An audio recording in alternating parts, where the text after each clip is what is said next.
Yo, what's going on, snipers, and welcome back to our Anchorage Ice Tigers Draft to Glory franchise mode here in NHL 23. So in last episode, we took on the Anaheim Ducks in the first round of the playoffs, and we managed to beat them in a hard-fought 7 games. The main reason, as you can see, is the youngster in Mika Vico, who not only scored 9 goals in 7 games in the first round, he also had a total of 4 game-winning goals in that span. So basically every game that we won, Vico had the game winner, which is insane. And yeah, hopefully he continues to produce like that. Also, other third liners like LaRose and Bobkov were great. Parrott was great. Claxon, Keith Jorgensen were solid. Like in general, the depth scoring on the team was pretty solid. But very impressed, especially with Mika Vico, considering this is his first ever playoff run and he's over a goal a game after round 1. So hopefully he continues to do that into round number 2. Also, Novikov was pretty solid in the first round, so our goaltending was good and the offensive output was pretty solid as well. So pretty much everything is going well for this team. I think there's only a few problems right now, which one of those being that Ricardo Hartnell isn't really putting up a lot of points, so hopefully he has a better second round because we need him to get going in order for this team to probably win a Stanley Cup again this season. But yeah, very excited to see what happens in the second round, considering, yeah, Vico just like kind of blew my mind in that first round. He had a hat trick in one game, I think, and then, yeah, he obviously scored 6 other goals throughout the course of the other 6 games, which is nuts. So yeah, shot 37.5%, so that's definitely probably going to go down, I would assume, in this round, but you never know, maybe he's going to just continue on this torrential pace that he's on. So anyways, that is that. Before we get into round 2 against the Vancouver Canucks, I do actually have one comment to go over because I'm recording this actually on the day you guys saw the last episode. So it is from Saturn Otaku, who says, make some adjustments to your penalty kill for the second round and put Vico on the first power play unit if he's not already there. So let's go ahead and make some adjustments to our penalty kill, and then we'll put Vico on the first line power play because I'm pretty certain he's not there. I'm also going to go back to our original lines that we had going into last round just because Vico was fantastic on this third line. Even though he has 9 goals, it makes more sense to put him back where he was being really successful. On the top line, he was doing pretty good as well, but he was most successful on this third line. So for now, he's going to go back to the third line, but he is going to be getting top line power play time. The only question is, who do I take off this power play? I think it's got to be Jorgensen. Jorgensen did have a good first round, though. Oh, Darby's actually been really quiet. You know, we're going to take Darby off this first line power play. He had no goals in the first round, it looked like, so we are going to put the youngster and Vico in there. And then we'll put Darby on the second unit instead. So hopefully that helps out Vico a little bit, even though he's been already fantastic, and hopefully Darby gets a better chance on that second line power play to get some points. I'm also going to make another adjustment here. Okay, yeah, let's put Vigo on this first line part as well, but we are going to make also an adjustment in terms of our actual lineup as well once we address the penalty kill.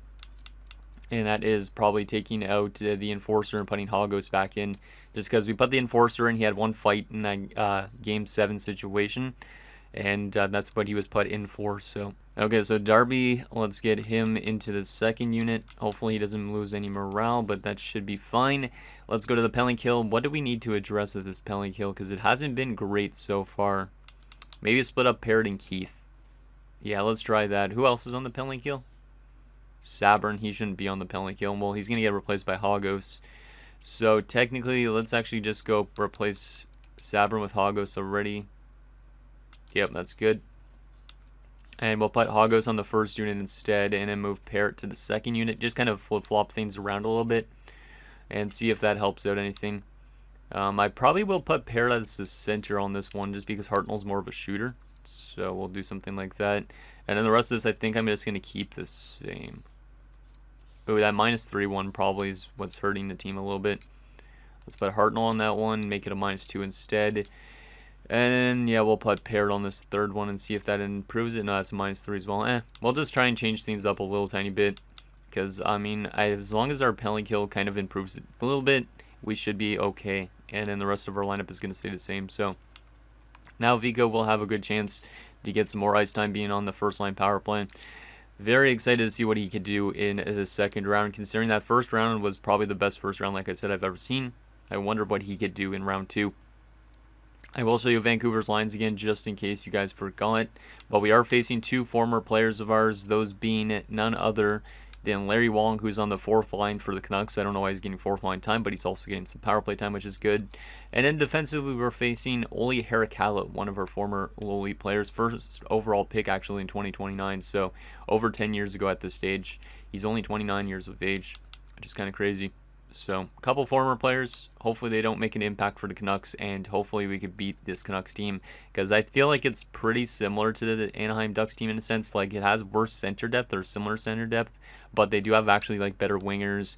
Their defensive core is probably the same, and then their goaltending might be a little bit better just because they have a better starting goaltender. But anyways, let's get into this second round and see if we can pull off another upset since we're starting on the road. Winner of this series will face the Kraken or the Jets. I don't know who I would rather face if I get to the conference finals. The Kraken has Zikov, and the Jets, I believe, still have that really good top line, if I'm not mistaken. So, anyways, let's see what happens here as we get into Game 1. Can Vico continue his pace? He's getting now top line power play time with some really good players, so who knows what could happen with that. Maybe he's going to score some goals on the power play now. Let's see what happens. I feel like a lot of those goals were regular strength too, but I could be wrong. First period of game number 1 in Vancouver. And we're up 1-0. Let's go. Derek Keith. That's good. That's actually good to see because Keith had no goals in the first round, I think it said, and he had 6 assists. So it's good to see him getting on the goal scoring total. But he has been having a much better playoffs in the year that we won the Stanley Cup in, because in the year we won the Stanley Cup, he was surprisingly really quiet. So it's good to see him getting going here in game 1 of the second round. Shots are 10-10 after 1. Second period. 2-2. Yeah, that's not good. We had a 2-0 lead at one point. Jeffrey Bomeister scored on the power play, so good to see the power play clicking. But Rainer Grice scores and Endres scores, and it's a 2-2 game after 2, with the shots 22-18 in favor of the Canucks. So we could have had a 2-0 lead going into this period, but unfortunately 2 late goals. They are out shooting us, though, so this one's not really on Novikov yet. Can we see if our offense could rebound in the third period, considering just blew a 2-0 lead? Come on, boys. Let's get that next one. And, of course, they get it. Järvinen makes it 3-2 for the Canucks. That's like a 76 overall, isn't it? Like, I feel like he's one of the lower overall defenders on their team. But I can't remember. Oh, and Jim Ming makes it 4-2. Yeah, and this is definitely a loss. Wong, of course, Larry Wong scores against us. Oh, this is not a great first game.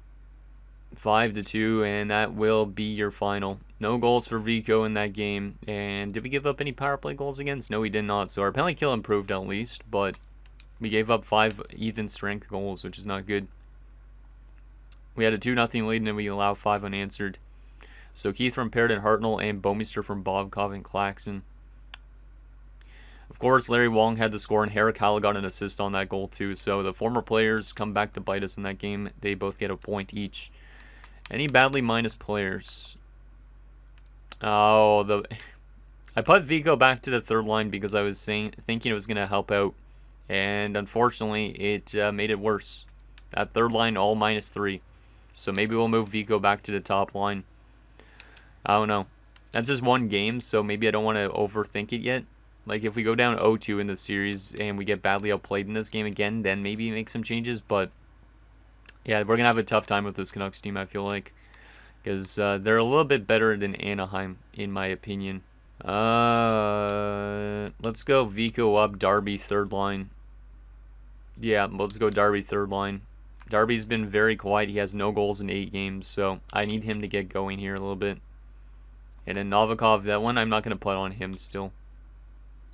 If we need to, we'll turn to Aiden Tays at some point, but Pusher might get his first playoff chance if Novikov loses this game. So Pusher might get an opportunity, which will be good, at least, because the young goaltender will get some playoff experience. But if we need to, we'll have to obviously go to Tays, because Tays is a good playoff goaltender usually. So we might have to turn to him at some point in this episode. But here we go. An all-important game 2. Can we tie the series headed home? We did lose game 1 of the first round, if I'm not mistaken. So first period, it is 2-1 us. Okay, and once again, we scored 2 goals, and then they get on the board, which is kind of scary. Shots are 14-5, but we're only up 2-1. So their goalie's playing good. Not a great start for Novikov, but it's okay.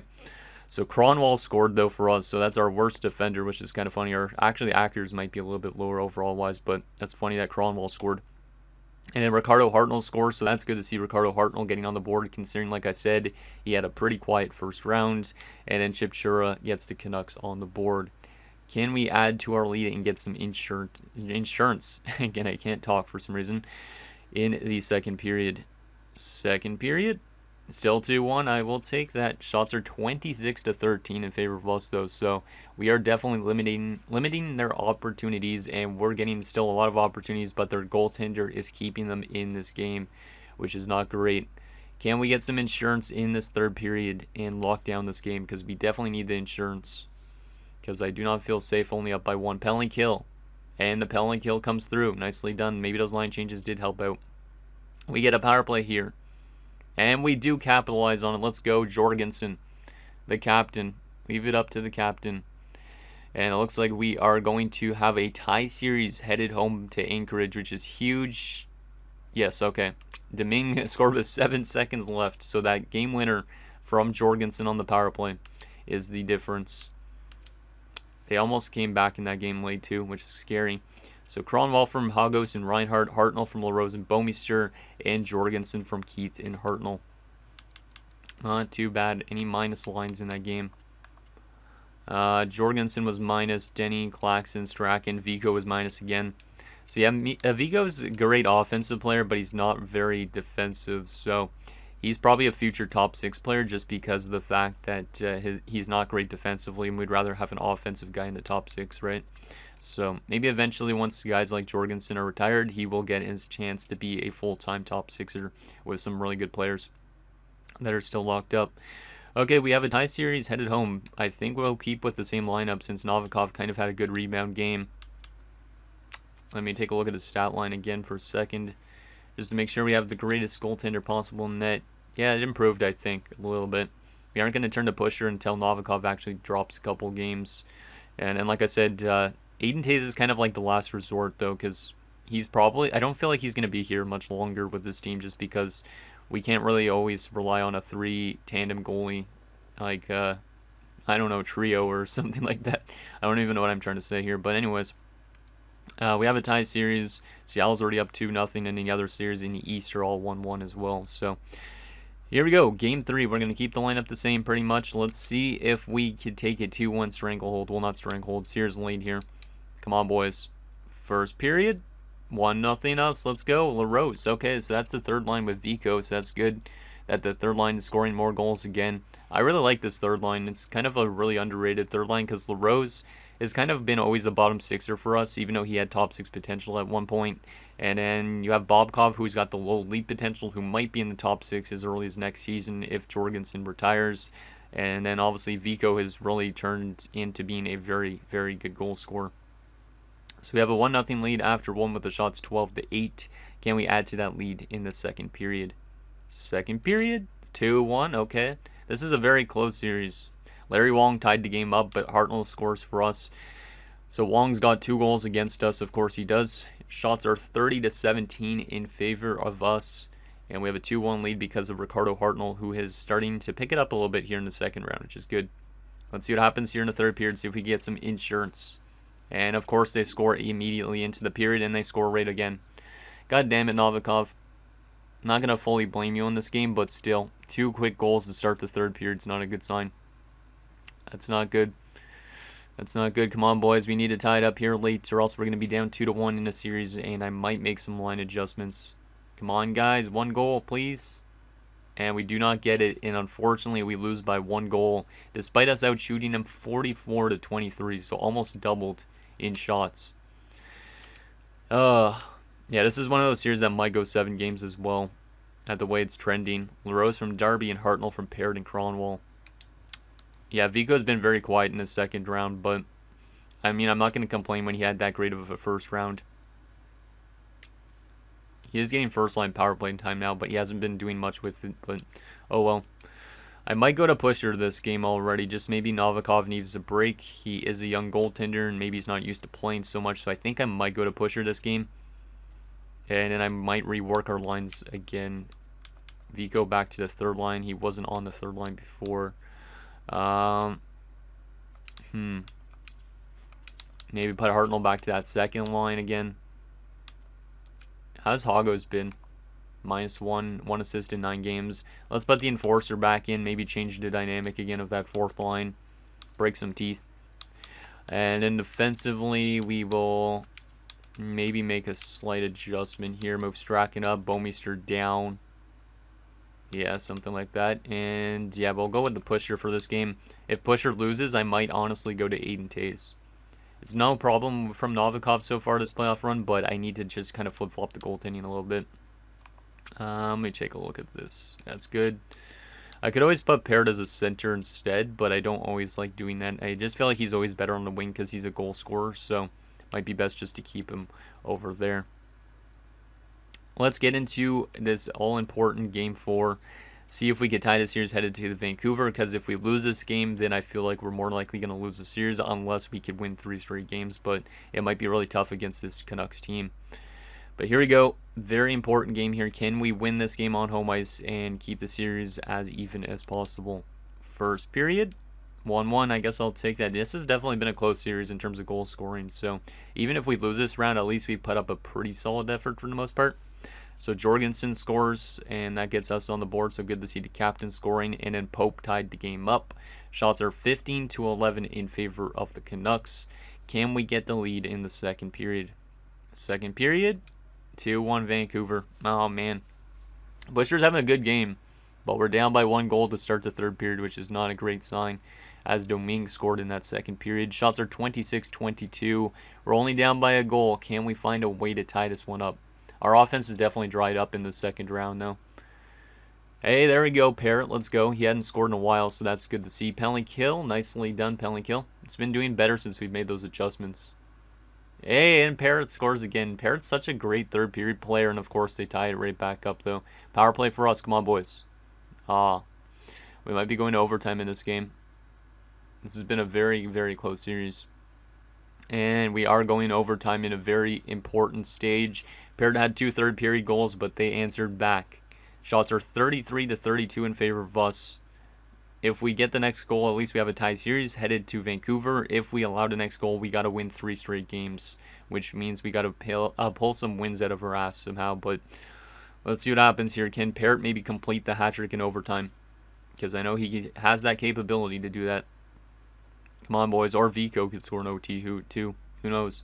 Maybe Ricardo Hartnell. Penalty kill. Please kill it off. Nicely done, penalty kill. Penalty kill again. Stop taking penalties. And they score. They score on the power play because probably the Enforcer probably took too much penalties. Maybe I shouldn't have put him in the lineup. And unfortunately, we got to win 3 straight games as Cuff gets the OT winner. Who took those penalties in overtime? Checking from behind, minor on Denny, and then Strachan took the one that got us that goal against. So it was the defensive core. I'm surprised it wasn't the Enforcer, to be honest. But that really sucks. Jorgensen from Claxton and Cronwall. Parrott from Bouwmeester and Darby. Parrott from Darby and Denny. Looked like we were going to maybe tie the series up, and then unfortunately Andrews tied it up, and then Cuff gets the winner. From Larry Wong, of course. These former players. At least some of these former players, if we do lose this series, will have a chance to maybe go on and win a Stanley Cup. So, because some of these players didn't win a cup with us. Like, obviously Larry Wong did.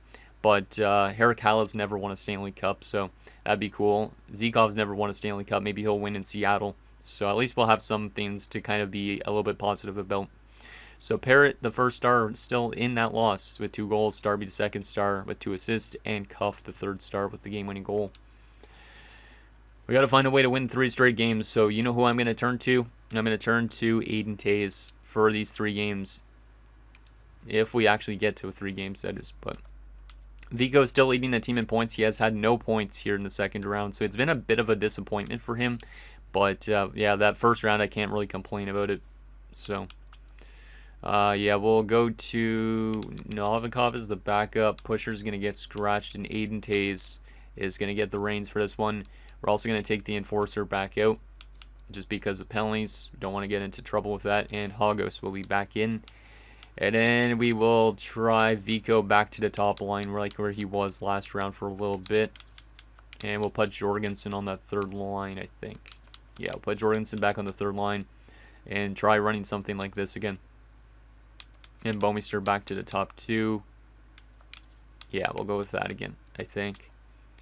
Yep, we'll see if Aiden Tays could get this team back in us. If he wins 3 straight games, I'm going to laugh so hard because this guy would be a channel legend at that point. He already kind of is because of the Stanley Cup win, but still.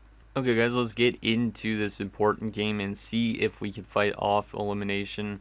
Is Aiden Tays still the man he was when we won the Stanley Cup? Because his numbers when we won the Stanley Cup were absolutely outrageous. So we'll see if he could actually win us 3 straight games here, because that would be fantastic. That would be kind of a good storybook ending for almost his entire career. So here we go, real-time simulation. Let's see if we could fight off elimination and if Aiden Tays could do what he does best. Ricardo Hartnell opens the scoring. Good job, Ricardo. He's actually been pretty good in the second round after a quiet first round, but there you go. Parrott makes it 2-0. Okay, this is a good start. We need more starts like this. We definitely need to keep our foot on the gas, though, because the Canucks can score goals. And hopefully, if we do win this game, we continue with this type of pace next game as well. So shots are 10-10 after 1. It is a 2-0 lead for us. Let's keep adding to this lead here. We don't need one of those periods where we give up 2 goals. Nice penalty kill there, boys. Our penalty kill has been actually much better here in the second round, especially with those changes. The only problem is that game-winning goal in overtime was a power play goal against, but we just kind of got a little bit undisciplined at that stage. So, and it's still going to be 2-0 going into the third. Aiden Tays, is he going to pick up a shutout in his return? I'm probably jinxed it now saying that, but shots are 24-21 in favor of us. Aiden Tays hasn't played a game since his really bad regular season game, I think. Yeah, I think so. We'll see what happens here in this third period, see if he can lock this one down. Is Aiden Tays still the cheat code in the playoffs? Penalty kill, and it's a 5-on-3 one. Killed off, nicely done. Yep, nicely done. And Ricardo Hartnell scores again on the power play. Let's go, Ricardo. I like that he's turning it on in this round. It just sucks that we're down in the series. Power play opportunity here late again, and we do not capitalize. And Aiden Tays picks up a 35-save shutout in his return to the playoffs. What the heck? This guy's an actual playoff cheat code for sure. So Hartnell from Claxton and Darby, Parrott from Keith and Danner, Hartnell from Jorgensen and Danner. So I should have probably maybe turned to Tays earlier on. He picks up a 35-save shutout in his return. Hartnell the second star, the 2 goals, and Parrott the third star. Nicely done, Tays. Was not really expecting that, to be honest. But that's a huge game. Now we're back on home ice. If we win this game, Vancouver might have their back against the wall in this. So hopefully we could be the cheese team that comes back from down 3-1. Let's put Tays back in net again. But I hope that he could be a little bit consistent here.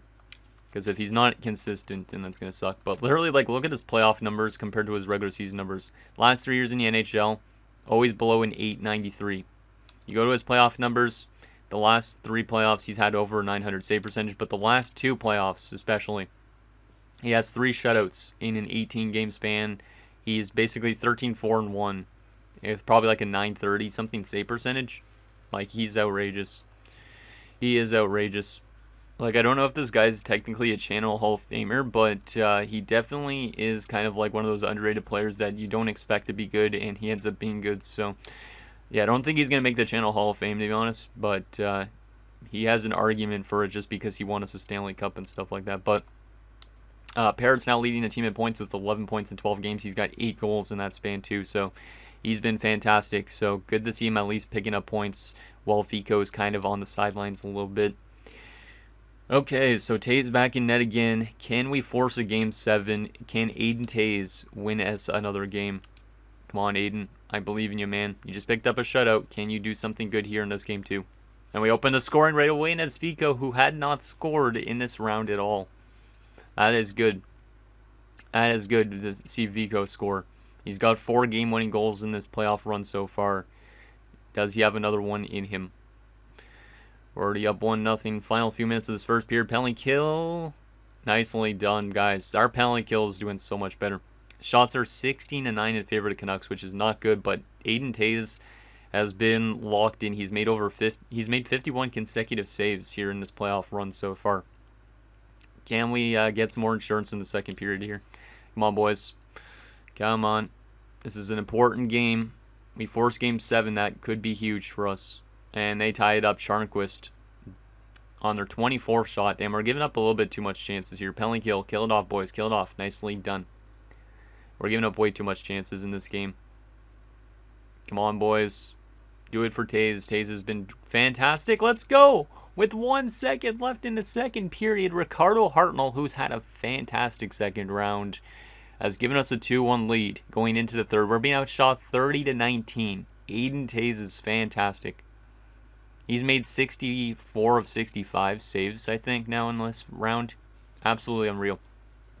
We definitely need some insurance still in this third period, though.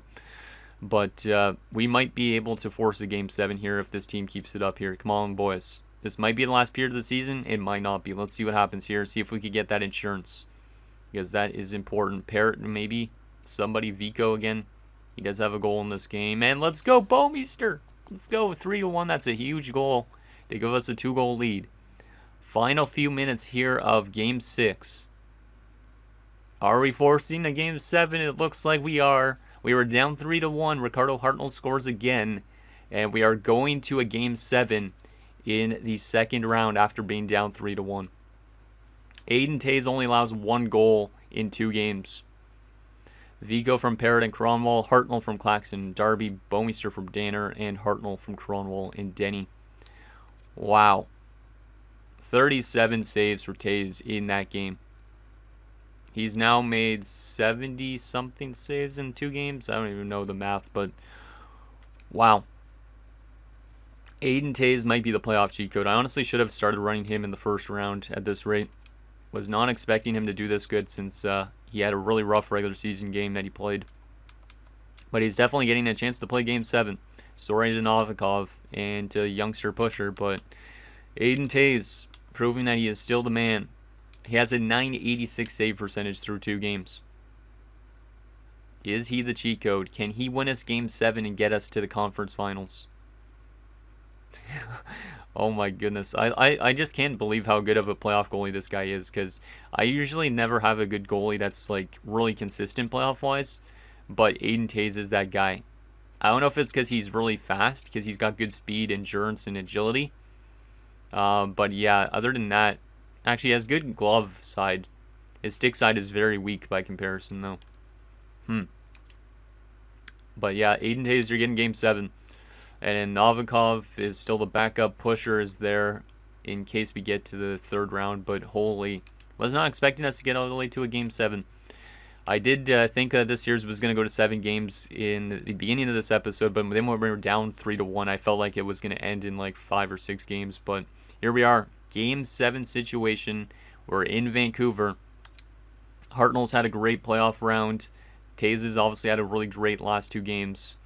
We just need everything to go for us in this game, and then we can maybe get ourselves to that conference finals, which would be against the Kraken, so we would be playing against Zikov, which would be interesting too. And then Buffalo and Detroit are also going to a Game 7. Capitals are in the Eastern Conference Finals. Real-time simulation, Game 7. Can we pull another win out of our ass and go to the conference finals here? Come on, boys. Taze has been fantastic in 2 games. We just got to get some goals for him, and hopefully that's all we need. Power play when we do not score. Penalty kill. Nicely done. Power play opportunity. 5-on-3, please. Long power play. We do score. Vico. Vico. He was quiet, and in the last 2 games, he's starting to score goals again. Huge. Huge from the kid. A power play goal. The shots were only 7-5, so not a very offensive first period in terms of shots. So definitely probably a back and forth game in the neutral zone more than likely. But we're up 1-0 going into the second period. Let's get some insurance here, boys, in this period. That would be huge. That would be huge. This is a crucial period. Oh my goodness. Morgan Denny. This team is doing pretty good here in this game. Are we actually going to... Yeah, looks like we're going to the conference finals after we were down 3-1. Ricardo Hartnell scores again. He's been fantastic in this round, so it's good to see him step up when Vico was quiet. And we have a 3-0 lead going into the third, but the shot's 16-15. Aiden Taze has been like lights out pretty much. I think I might have to start him in the conference finals. I might have to. I might go back to Novikov just because he's the starting goalie, but I feel like Youngster and Pusher might not get a chance to play much in this playoff run. But Third period of Game 7. Can we lock this one down and get ourselves to the conference finals? After what didn't look like a promising time for us in this round against Vancouver when we were down 3-1. Come on, boys. Let's lock it down. Lock it down. Nicely done. Final 5 minutes of the third period. Your Anchorage Ice Tigers are headed back to the conference finals with a second shutout in a 3-game span from Aiden Tays.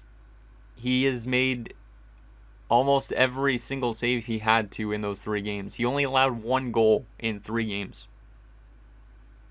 I might have found some guy that actually breaks this game. He's only a 79 overall, but he is the GOAT of 79s.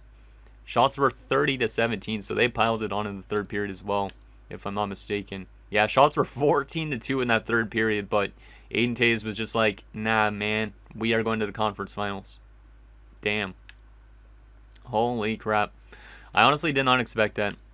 Like, when I predicted, and when I said, though, that, oh, if we win 3 straight games with Tays, I honestly had no idea that was going to actually happen. Because that was just a random, like, guess. But Vico from Parrott and Hartnell, Denny from Jorgensen and Bobkov, and Hartnell from Jorgensen. Oh my goodness. There was actually a fight in the first period. Huh. Hackers fought somebody. But damn, we're going to the conference finals. I don't even know what to say about Aiden Tays, to be honest. Like, how is he this good in the playoffs, but not the regular season? Like, I honestly just should keep bringing him back just for the playoff runs. Wow. We somehow escape. And we're facing our former player in the conference finals, which is interesting. Let's take a look at our player stats for the playoffs. So, Parrott's been fantastic. 13 points, 14 games, plus 8. Hartnell really stepped up a lot in that second round. Because he only had like a goal and assist, I think, in 7 games. And then now he's up to 12 points and 14. So, very good numbers in that second round. Claxton, 10 assists, can't complain. Keith was good, 1 goal, 8 assists for 9 points. And Reinhardt has 2 points as a 4th liner. Vico, 11 goals and 1 assist. 3 of those goals came in this round, but they were in the last 2 games, I think. Or last 3 games of the round. So, yeah, Vico stepped up when he needed to. He only has 50 shots. So, he's still shooting 22%, which is outrageous. 5 game-winning goals as well. God damn. Bobkov, 9 assists. Darby, 8 assists. I'm surprised Darby hasn't scored a goal yet. Hagos hasn't scored anything. Saber, nothing. And Lucic, nothing. Right wing-wise, Jorgensen's been great for potentially his last playoff run. 10 points in 14 games. LaRose still 9 points around, so only a couple points in this round. Defensively, Danner's been good. Kronwall's been good. Bomeister and Denny's been good. Strachan's been eh. And Actors has been fantastic defensively. I don't know how Kronwall's doing this good either, though. This guy's a 75 overall. He hadn't played in a decade. He comes into the NHL, plays his first ever playoffs with us, actually. He's never played in the playoffs before this. And he's got 6 points in 14 games. He's a plus 10. I don't understand it. And then look at these playoff numbers. Novikov, solid stats. Aiden Tays, though. How? He has a 990 save percentage in 3 games. He made 102 of 103 saves in those 3 games to get us to the conference finals. And then, yeah, Pusher hasn't been good. So I think Spencer Pusher is probably going to be the depth option. I might start Novikov for the conference finals, but if he loses game 1 badly, we turn to Tays because Tays has been a very, very good fail-safe. I honestly didn't expect that at all, though, because I thought he would drop off more and stuff like that, considering he had a bad regular season in the 1 game he played. But we're going to be taking on Seattle in the conference finals, huh? Seattle, which means Boris Zikov. And then what do we got for the East? Detroit and Washington. Interesting. A rematch of the 1998 Stanley Cup Finals, but in the conference finals this time around. I don't know if there's any former players of ours playing on those teams. I'm not 100% sure. Let's take a look at Seattle, though, see what they're made of. And we'll take a look at what they've been doing so far in the playoffs. They just swept the second round, so we might have a tough task here. And to be honest, this might be the worst forward core I've seen yet in this playoff run for us. We got Par Jacobson. This guy's a really good player, though. 52 goals and over 100 points this year. They have Shane Wright still at 36. And this Nitamaki guy looks pretty solid as well. Second line, Korpakari, Anisimov and Kasivi. And then, oh boy, this player I didn't remember was on the Kraken, to be honest. Bryson Festorini, our former fourth round pick, 100th overall. So the same spot as Taves, basically. He is in Seattle now. He's a 75 AHL top 6 now, so he's likely going to retire this offseason. Damn. He only has 1 assist in the playoffs so far. So not great depth scoring, it seems like, in Seattle. They also have Levasseur and Tristan Peros. Son of George Peros, you think? I know he's a power forward. Makes sense, I guess. He's a really big guy. 6'5", 237. Jeez. And then on the fourth line, Craig Romano, Nicholas Godfrey, and Tuukka Helminen. Interesting team. Looks like they must have some really good Finnish scouts, though, because Niittymaki, Korpikari, and Helminen. I think Helminen, yeah. With the name Tuukka, he's definitely Finnish, so. In terms of defense, there's Boris Zikov, our former defender. How's he been in the playoff run? He had 71 points in the regular season. He has 12 points in 11 games this playoff run. 6 goals in those 11 games. So, yeah, we definitely need to contain our former top defenseman in Boris Zikov, who is still signed there for 4 more years. And then Karl Lucic is his pairing. Damn, this defensive core is not that great either, but they have a good one stud in Zikov. They also have Leon Bichelle, Gilbert Duret, and a top 6 of Peyton Stevens and Terrence Gagliardi. Why do I recognize this guy's name? Chicago. I don't know if we've ever played him before. Yeah, that defensive core is probably the best defensive core we've seen yet in this playoff run. But, damn, it's not great. And then they have a good starting goaltender in Petan. I definitely remember playing this goalie before. Probably when we went to win on the Stanley Cup, I'm guessing. And then Arton Tootin is the backup. Yeah, they have a really good 1-2 punch in terms of goaltending. So that's definitely going to help them out a little bit. And then they have Noah Shattenkirk, Riley Baumgartner, former second rounder, and Isaac Pisani. Yeah, it's a really interesting team. It's a really interesting team because I'm not sold on their forward core at all, except for Jacobson. But Jacobson had 100 points on this team, so there definitely has to be something I'm missing. And then Zikov's fantastic, obviously. Final thing, let's take a look at how they're doing so far in the playoff run, as well as how they did during the regular season, because I believe we were both really close standing-wise. Yeah, we were literally 2 points separating the two of us. And we've already knocked out the top team and the third team in our divisions, so technically, yeah, it's a battle of who's going to be the best in this division and the best, obviously, in the entire West. Not a surprise that our division's getting to the Stanley Cup Finals regardless, though. They scored a little bit more goals than us this season. We allowed a little bit more, very little more, like only 1 goal more. That's crazy. Power plays are similar. Theirs is definitely better, though, and their penalty kill is better. So they're technically better in almost everything, I think. They also had a lot of shorthanded goals. So that's interesting. How about playoff-wise? How have they been so far by comparison to us? Let's see. So actually, let's just go Western Conference, make it a little easier. So they're 8-3, we are 8-6. We're scoring around the same amount of goals. We're better defensively, probably because of Taves the last 3 games, though. Power play percentage, they're better, and penalty kill-wise, our penalty kill is better. Our penalty kill is better. That's good. We're 6-2 on the road, 2-4 on home ice. Damn, we're a better road team, but same with the Kraken. So it's going to be really interesting to see who ends up winning this conference finals and getting back to that Stanley Cup Finals. But anyways, guys, that's going to do it for this episode of our Anchorage Ice Tigers Draft to Glory franchise mode. So in next episode, we will take it to the conference finals against Boris Zikov and the Seattle Kraken. So anyways, think down below, and I'll see you guys next time.